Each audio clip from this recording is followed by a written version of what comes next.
Bismillahirrahmanirrahim. Assalamualaikum warahmatullahi wabarakatuh. Salam sejahtera bagi kita semua.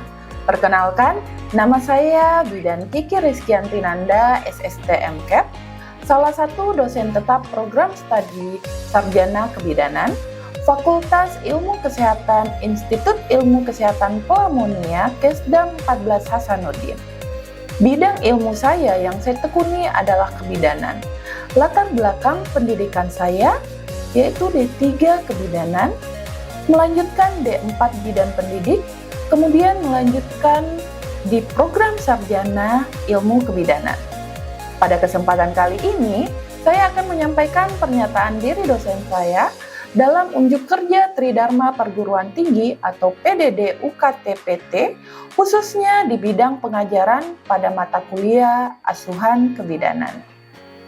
Mata kuliah Asuhan Kebidanan ini memiliki bobot 2 SKS yang terdiri dari 1 SKS teori dan 1 praktik.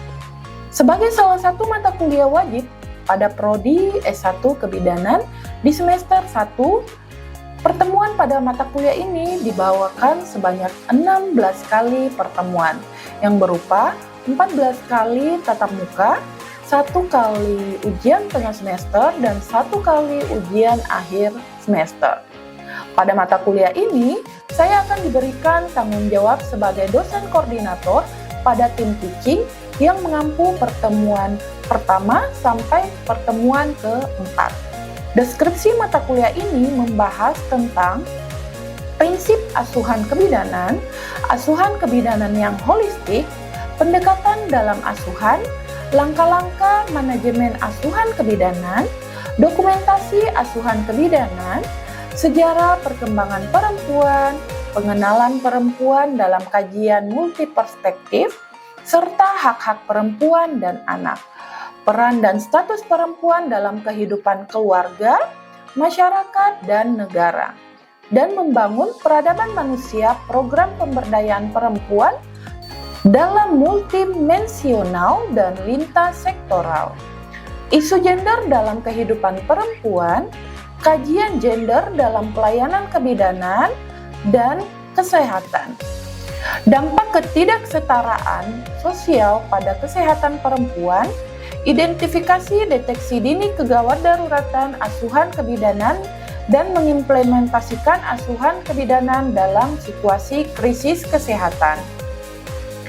Adapun capaian pembelajaran pada mata kuliah ini yaitu yang pertama, mahasiswa mampu menjelaskan prinsip asuhan kebidanan. Mahasiswa mampu menganalisis asuhan kebidanan yang holistik. Yang ketiga yaitu mampu menganalisis pendekatan dalam asuhan. Yang keempat yaitu mahasiswa mampu menganalisis langkah-langkah manajemen asuhan kebidanan berupa konsep dasarnya. Selanjutnya yaitu mahasiswa mampu menganalisis dokumentasi asuhan kebidanan. Yang keenam yaitu mahasiswa mampu menganalisis sejarah perjuangan perempuan baik secara lokal, nasional maupun internasional. Selanjutnya, mahasiswa mampu menganalisis pengenalan perempuan dalam kajian multiperspektif berupa biologi, psikologi, agama, sosial budaya, ekonomi, politik, serta hak-hak perempuan dan anak. Yang ke-8 yaitu mahasiswa mampu menganalisis peran dan status perempuan dalam kehidupan keluarga, masyarakat, negara, dan membangun peradaban manusia. Selanjutnya, mahasiswa mampu menganalisis program pemberdayaan perempuan dalam multidimensional dan lintasan sektoral. Selanjutnya, mampu menjelaskan isu gender dalam kehidupan perempuan. Yang ke-11 yaitu mahasiswa mampu menganalisis kajian gender dalam pelayanan kebidanan dan kesehatan. Yang ke-12 yaitu mahasiswa mampu menganalisis dampak ketidaksetaraan sosial pada kesehatan perempuan. Yang terakhir yaitu mahasiswa mampu mengidentifikasi deteksi dini kegawat daruratan asuhan kebidanan dan mengimplementasikannya dalam asuhan kebidanan dalam situasi krisis kesehatan. Selanjutnya, Materi pembelajaran yang akan saya berikan ke mahasiswa kali ini diantaranya yaitu definisi bidan, definisi pelayanan kebidanan, macam-macam layanan kebidanan, sasaran layanan kebidanan, definisi praktik kebidanan, tempat praktik kebidanan, dan model praktik kebidanan. Inovasi di perkuliahan kali ini menggunakan aplikasi tambahan dalam mendukung teknologi perkuliahan, yaitu absen menggunakan barcode. Yang biasanya kita gunakan yaitu absen manual, yang menurut saya itu lumayan mengambil waktu. Kalau menggunakan barcode bisa mengefisiensikan waktu proses pembelajaran di kelas. Dan juga metode latihan berupa studi kasus ke mahasiswa. Metode pembelajaran yang digunakan untuk mencapai target capaian pembelajaran dengan menggunakan teknik DIA atau Delivery, Interaction, and Assessment.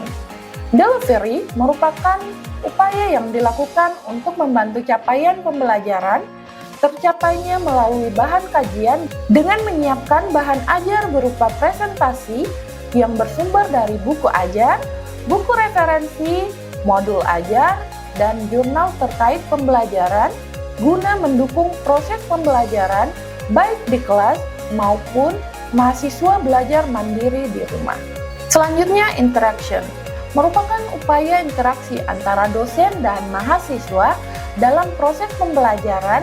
Beberapa metode yang saya gunakan yaitu kuliah interaktif, small group discussion, problem based learning, role play, dan praktikum. Selanjutnya, assessment. Assessment merupakan proses penilaian pembelajaran mengevaluasi apakah capaian pembelajaran telah tercapai sebagaimana mestinya dalam pelaksanaan dan proses pembelajaran. Asesmen yang dilakukan tentunya sudah disepakati bersama mahasiswa dalam kontrak perkuliahan dan tertuang dalam RPS dengan prinsip edukatif, otentik, objektif, akuntabel, dan transparan yang dilakukan secara terintegrasi. Adapun bentuk asesmen dalam mata kuliah asuhan kebidanan terdiri dari UTS 25%, UAS 30%, kuis atau tugas 35%, kehadiran 10%. Besar persentase dalam bentuk penilaian ini telah disepakati bersama mahasiswa pada saat kontrak perkuliahan pada tatap muka yang pertama. Baiklah, demikian informasi umum dari mata kuliah asuhan kebidanan. Selanjutnya, saya akan melakukan salah satu bentuk pengajaran tatap muka di dalam kelas pada pertemuan kedua. Selamat menyaksikan. Terima kasih. Assalamualaikum. Waalaikumsalam warahmatullahi wabarakatuh. Terima kasih ya. Terima kasih. Silakan.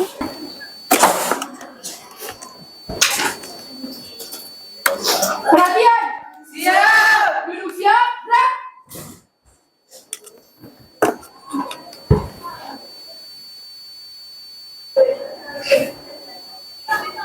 Lapor Prodi Sarjana Kebidanan kelas D23 jumlah 23 siap mengikuti perkuliahan hari ini. Lanjutkan.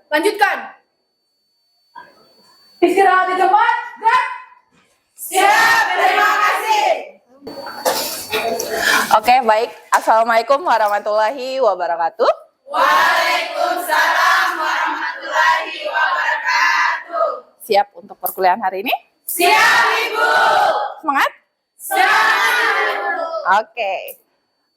Kali ini kita membahas mengenai masih sama prinsip asuhan kebidanan. Sebelum itu, scan dulu untuk absensinya. Bisa semua? Siap, Ibu. Oke, terima kasih. Minggu lalu kita juga membahas mengenai prinsip asuhan kebidanan. Kali ini kita juga membahas mengenai prinsip asuhan kebidanan. Ada yang masih ingat minggu lalu kita membahas soal apa? Oke, silahkan. Baik, izin Ibu, izin menjawab. Jadi materi yang dibahas minggu lalu itu ada asuhan kebidanan, ada filosofi kebidanan, dan ada paradigma kebidanan. Betul sekali. Upload. Oke, berarti masih ingat ya, minggu lalu kita masih membahas definisi asuhan kebidanan, filosofi asuhan kebidanan, dan paradigma. Kali ini kita masih membahas tujuan umumnya jelas prinsip asuhan kebidanan. Tapi kali ini kita membahas mengenai definisi bidan, definisi pelayanan kebidanan, macam-macam layanan kebidanan, sasaran layanan kebidanan, definisi praktik kebidanan, tempat praktik kebidanan, dan model praktik kebidanan. Oke? Paham? Oke. Selanjutnya, yang pertama kita bahas, apa sih itu bidan? Nah, ini kan kalian baru di semester ini yang saya bilang kemarin. Kalian tahu jurusan kita itu kebidanan, tapi yang bekerja itu dikenalnya orang itu bidan. Nah, bidan itu apa? Bidan dalam bahasa Inggris artinya midwife. Berarti bersama wanita. Jadi kita mulai dari wanita itu lahir sampai ke liang lahat istilahnya, sampai ke menopause, pasti kita selalu bersama wanita, bersama klien kita. Oke? Selanjutnya, bidan menurut WHO. Seseorang yang telah ikut program pendidikan yang diakui negaranya. Nah, kita ini sama. Mengikuti pendidikan yang telah diakui negara kita. Telah terakreditasi kampus kita. Jadi kalau seumpama kalian tidak ikut pendidikan sampai habis, kalian belum bisa dikatakan bidan. Apalagi kampusnya sampai tidak terakreditasi. Kalian bakal susah untuk bekerja ke depannya. Selanjutnya, telah lulus dari pendidikan tersebut. Jadi kalau kalian baru semester 2 ataupun baru semester 3 kalian berhenti, kalian belum bisa dikatakan seorang bidan. Oke? Jadi harus lulus dulu dari pendidikan itu. Baik D3 ataupun S1 plus profesi sekarang. Serta memenuhi kualifikasi untuk didaftar atau diregistrasi. Supaya bisa untuk mendapatkan yang dikenal sekarang STR. Surat tanda registrasi, atau memiliki izin yang sah lisensi untuk melakukan praktik. Jadi kalau sudah punya STR, kalian berhak kerja dimanapun. Baik itu di rumah sakit, posyandu, puskesmas, yang penting ada STR itu. Di rumah pun kalian bisa menerima klien seperti suntik KB. Oke? Selanjutnya, IBI menurut Indonesia apa sih? Nah, seseorang wanita yang lulus dari pendidikan bidan yang diakui pemerintah, sama-sama harus pendidikannya yang kampusnya diakui pemerintah, harus sama-sama yang sudah terakreditasi, dan organisasi profesi di wilayah negara Indonesia, serta memiliki kompetensi dan kualifikasi untuk diregister. Sama-sama wajib untuk pemenuhan registrasi untuk menuju STR agar dapat lisensi untuk mendapatkan bisa menjalankan praktik kebidanan. Jadi kalau kalian sama sekali tidak punya STR, haram hukumnya untuk melakukan tindakan sedikit pun. Baik itu suntik KB, pemasangan infus, ataupun apapun itu yang ada di masyarakat. Oke? Nah, dari pengertian WHO dan IBI ini, ada yang bisa bedakan. Apa sih perbedaan bidan kita di Indonesia dengan di luar negeri? Raise hand. Oke, silakan Tiara. Dari definisinya saja sudah berbeda. Kalau dari luar negeri, definisi adalah seseorang yang mengikuti pembelajaran untuk selanjutnya mendapatkan lisensi ataupun mendapatkan STR. Contohnya itu seseorang berarti bisa jadi antara perempuan dengan laki-laki. Sedangkan di Indonesia definisinya adalah seorang wanita. Jadi oke, good job, beri tepuk. Oke, jadi betul sekali ya. Kalau di luar negeri bidan bisa laki-laki, bisa perempuan. Tetapi di Indonesia masih dibatasi hanya seorang wanita, laki-laki tidak bisa. Makanya yang duduk di antara kalian hanya perempuan. Karena sudah dibatasi menurut IBI hanya boleh wanita. Oke, paham sejauh ini? Siap. Oke, next kita ke pelayanan kebidanan. Pelayanan kebidanan merupakan layanan yang diberikan oleh bidan, oleh diri kita yang telah terregister yang dapat dilakukan baik secara mandiri, contoh, kita melakukan infus sendiri, suntik KB sendiri, kolaborasi, contohnya kita berkolaborasi dengan dokter dalam melakukan pertolongan persalinan seksio sesaria, atau rujukan apabila kita mendapat pasien yang mesti kita rujuk ke tahap yang lebih tinggi. Contohnya, kita lahirkan pasien di puskesmas, tetapi tiba-tiba dia pendarahan ataupun terdapat penyulit persalinan yang lainnya, wajib kita rujuk ke tempat yang lebih tinggi, ke rumah sakit. Sesuai dengan kewenangannya untuk mewujudkan kesehatan keluarga dalam rangka tercapainya keluarga yang berkualitas untuk meningkatkan kesehatan ibu dan anak sehingga tercapai norma keluarga kecil, bahagia, sejahtera. Oke? Selanjutnya, macam-macam pelayanan kebidanan. Ada 3. Yang pertama, layanan primer. Nah, layanan ini dilakukan penuh tanggung jawab oleh kita sendiri tanpa kerjasama dengan orang lain. Contoh, kita memberikan edukasi kepada pasien kita, edukasi ibu hamil pada saat kelas ibu hamil. Selanjutnya, layanan kebidanan kolaborasi. Seperti yang saya sebutkan di awal tadi, kita bisa kolaborasi baik secara proses persalinan SC dengan dokter, ataupun kita kolaborasi dengan petugas farmasi untuk memberikan vitamin ataupun obat-obatan yang sesuai dengan kebutuhan klien kita. Selanjutnya, lakukan rujukan ke sistem pelayanan yang lebih tinggi, yang seperti tadi yang saya katakan, kalau kita sudah lahirkan pasien di puskesmas, terjadi pendarahan ataupun penyulit persalinan, kita bisa melakukan rujukan ke lebih yang tinggi. Kalau puskesmas, kita rujuk ke rumah sakit. Oke? Selanjutnya, sasaran. Kemana saja sih harus kita lakukan tindakan? Yang pertama, individu, pasien, klien kita sendiri, baik itu ibu hamil, ibu bersalin, ataupun bayi balita, keluarganya maupun masyarakat di sekitarnya. Nah, meliputi upaya untuk peningkatan kesehatannya. Pasti kita mau lebih meningkat. Kalau pasiennya sakit, pasti kita mau pasiennya sembuh. Kemudian, pencegahan. Sebelum kita sakit, lebih baik kita cegahnya dengan edukasi. Bapak, Ibu, ini loh yang perlu kita makan supaya bisa menjaga kesehatan kita. Jangan asal makan. Seperti itu. Kemudian, kalau sudah sakit, wajib kita melakukan penyembuhan. Kemudian, kalau sudah sembuh, kita pasti lakukan pemulihan atau recovery supaya pasiennya bisa beraktivitas seperti sedia kala.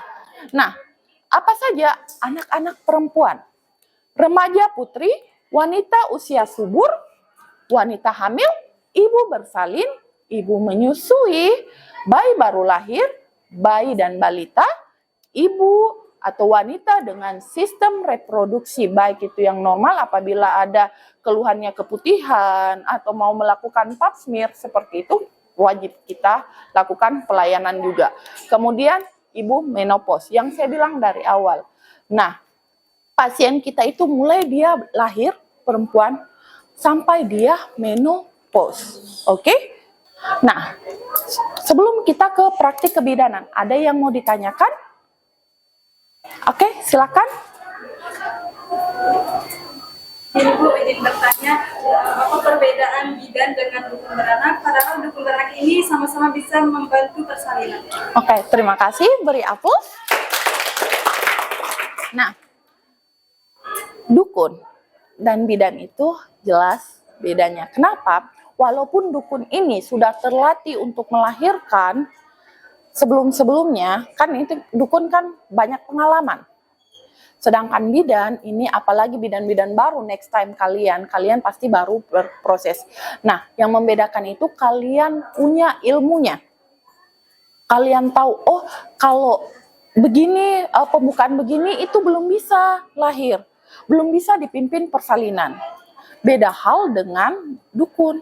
Nah, di dukun juga banyak melakukan kayak ramuan-ramuan untuk mempercepat persalinan, sedangkan kita seorang bidan tahu yang mana sih yang bisa kita berikan terhadap ibu bersalin untuk memajukan persalinannya dan yang mana berbahaya untuk dia.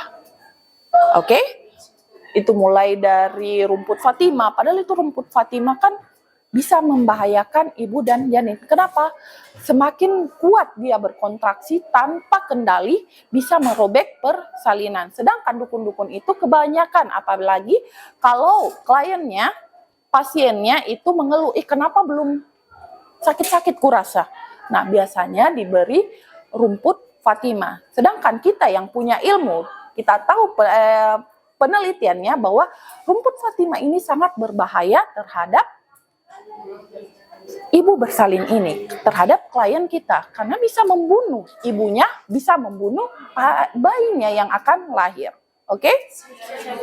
Istilahnya, kita pun nanti walaupun walaupun dukun ini istilahnya banyak pengalaman, tetapi dia belum punya ilmu yang mendasari. Sedangkan kita, walaupun kita belum punya pengalaman, tapi kita sudah punya ilmu, nanti secara bertahap pun kita bakalan punya pengalaman juga. Sama seperti bayi, nggak bisa langsung jalan, bertahap. Oke? Paham sejauh ini?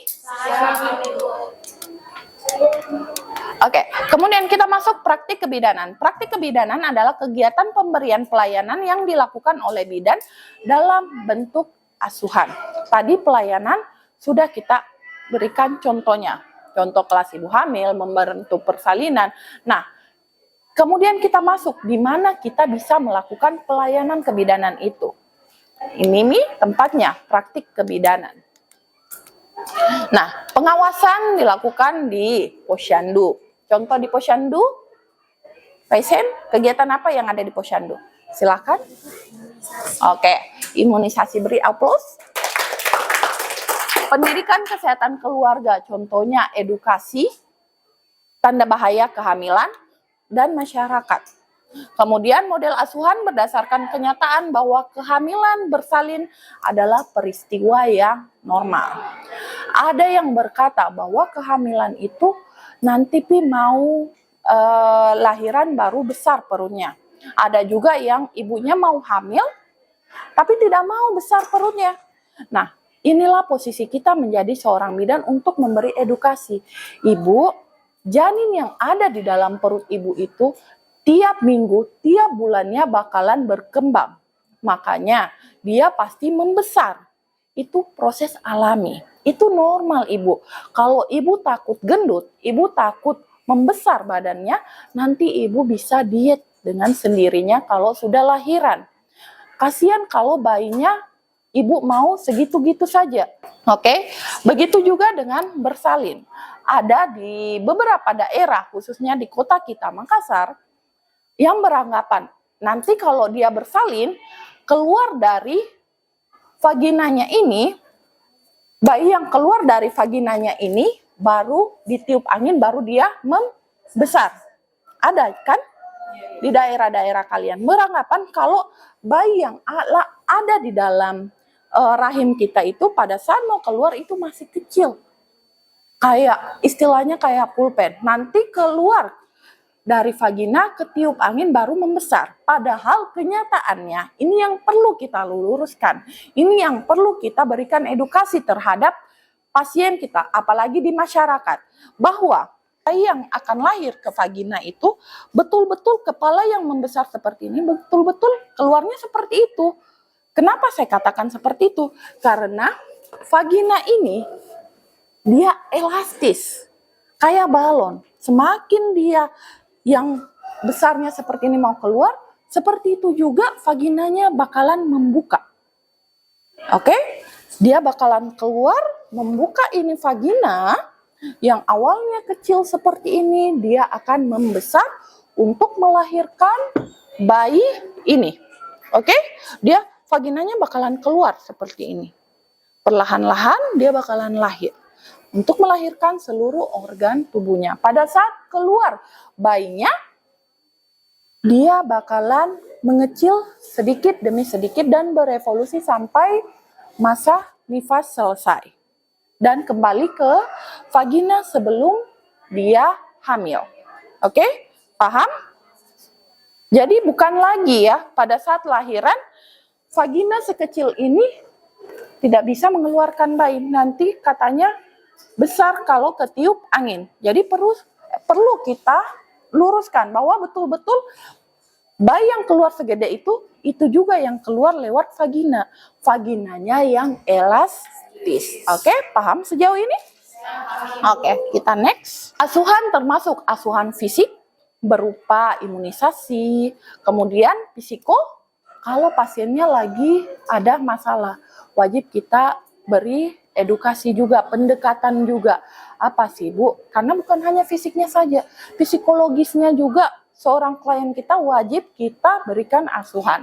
Dan spiritualnya, keagamaannya, bagaimana pendekatan kita terhadap klien kita agar masalah-masalah ini bisa terselesaikan. Proses ASKEP berupa tanggung jawab, seluruhnya kita punya tanggung jawab. Harus kita antisipasi masalah potensial. Masalah potensial itu masalah yang akan terjadi. Jadi wajib kita antisipasi. Oke? Rumah sakit, rumah bersalin atau klinik bersalin, puskesmas, polindes, kemudian PMB atau biasa dikenal sekarang TPMB, tempat praktik mandiri bidan, dan masyarakat berupa penyuluhan. Setelah perkuliahan, pasti kita adakan kuis. Kuis kali ini kita untuk studi kasus. Silakan baca terlebih dahulu studi kasus. Ada yang tahu, Tyson? Silakan. Ini Bu, jawabannya C, kolaborasi. Oke, betul sekali. Betul sekali ya, kita berkolaborasi bersama-sama tim sejawat yang ini. Oke, selanjutnya tadi kasus yang kedua. Silakan baca baik-baik dulu. Yang tahu silakan raise hand. Oke, rujukan, kita merujuk ke lebih yang tinggi. Oke? Nah, hari ini kita mempelajari mengenai definisi kebidanan, sasaran-sasaran kebidanan, pelayanan kebidanan, praktik kebidanan. Sasaran-sasaran kita di mana saja? Sasaran-sasaran pelayanan kebidanan apa saja? Angkat tangan silakan, Tyson. Individu, keluarga, masyarakat. Oke, betul. Oke, terakhir, tempat praktik kebidanan di mana saja? Sebut satu saja. Tempat praktik bidan. Silahkan. Ini Bu, tempat praktik itu bisa di rumah sakit, puskesmas, posyandu, puskesdes, dan TPM. Wah, disebut satu malah semuanya malah hebat. Ingat. Oke, itu ya rangkuman untuk perkuliahan hari ini. Untuk minggu depan kita ada tugas diskusi. Jadi silakan bagi kelompoknya, materinya sudah saya berikan ya, ada 4 kelompok, oke? Oke, terima kasih untuk hari ini. Mudah-mudahan apa yang saya paparkan kalian bisa mengerti dan pahami dan bisa terapkan nantinya, oke? Wabillahi taufiq wal hidayah. Wassalamualaikum warahmatullahi wabarakatuh. Waalaikumsalam warahmatullahi wabarakatuh. Terima kasih, Bu.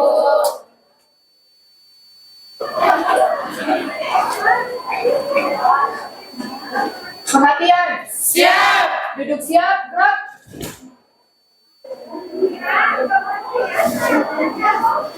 Lapor Prodi Sarjana Kebidanan kelas D23, jumlah 23, telah selesai mengikuti perkuliahan hari ini. Laporan selesai. Bubarkan. Bubarkan. Istirahat di tempat, gerak. Siap, terima kasih. Baik, sampai ketemu minggu depan. Assalamualaikum.